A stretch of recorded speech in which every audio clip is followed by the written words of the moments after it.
High, আজকে আপনাদের সাথে বেন্টো কেক নিয়ে কিছু বেসিক থট শেয়ার করছি। বর্তমানে বেন্টো কেকটা কিন্তু বিশেষ জনপ্রিয় হয়ে উঠেছে। বেন্টো কেকের সাথে হাফ পাউন্ড কেকের পার্থক্য থাকে ওই 30 থেকে 40 গ্রামসের মতো। কেকটা মোটামুটি দুজনের জন্য সাফিসিয়েন্ট। আর এই কেকটা বর্তমানে জনপ্রিয়তা পাওয়ার আর একটা বিশেষ কারণ হলো এটা ট্রাভেল করতে সুবিধা হয়। যেহেতু ছোট্ট একটা পুচকে বক্স, সেটা নিয়ে ট্রাভেলিংয়ে খুবই সুবিধা হয়।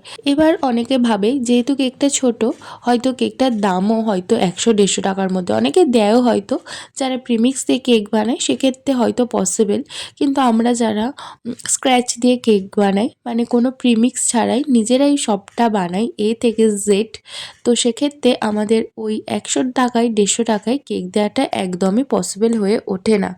এইবার ভ্যালেন্টাইনে আমি প্রথম বেন্টো কেক বানিয়েছিলাম। ওই যে কেকটা অর্ডার আসে, কিন্তু আমি অর্ডার নিই না, কারণ ওই একটাই সমস্যা যে প্রাইজিংয়ে মেলে না কাস্টমারের সাথে আমার। এবারে ভাবছি আমি এটা আমার এতে অ্যাড করব, তবে প্রাইজিংটা মোটামুটি হাফ পাউন্ডের মতোই থাকবে, নাহলে এটা একটা অর্ডার এলে আমার পক্ষে বানানো সম্ভব হবে না। আর বেন্টো কেকগুলো সত্যি সত্যি এতই কিউট হয় দেখতে, মানে কী যে কিউট লাগছিল। আর সত্যি কথা বলতে বেন্টো কেক বানানো একটু ঝামেলাও।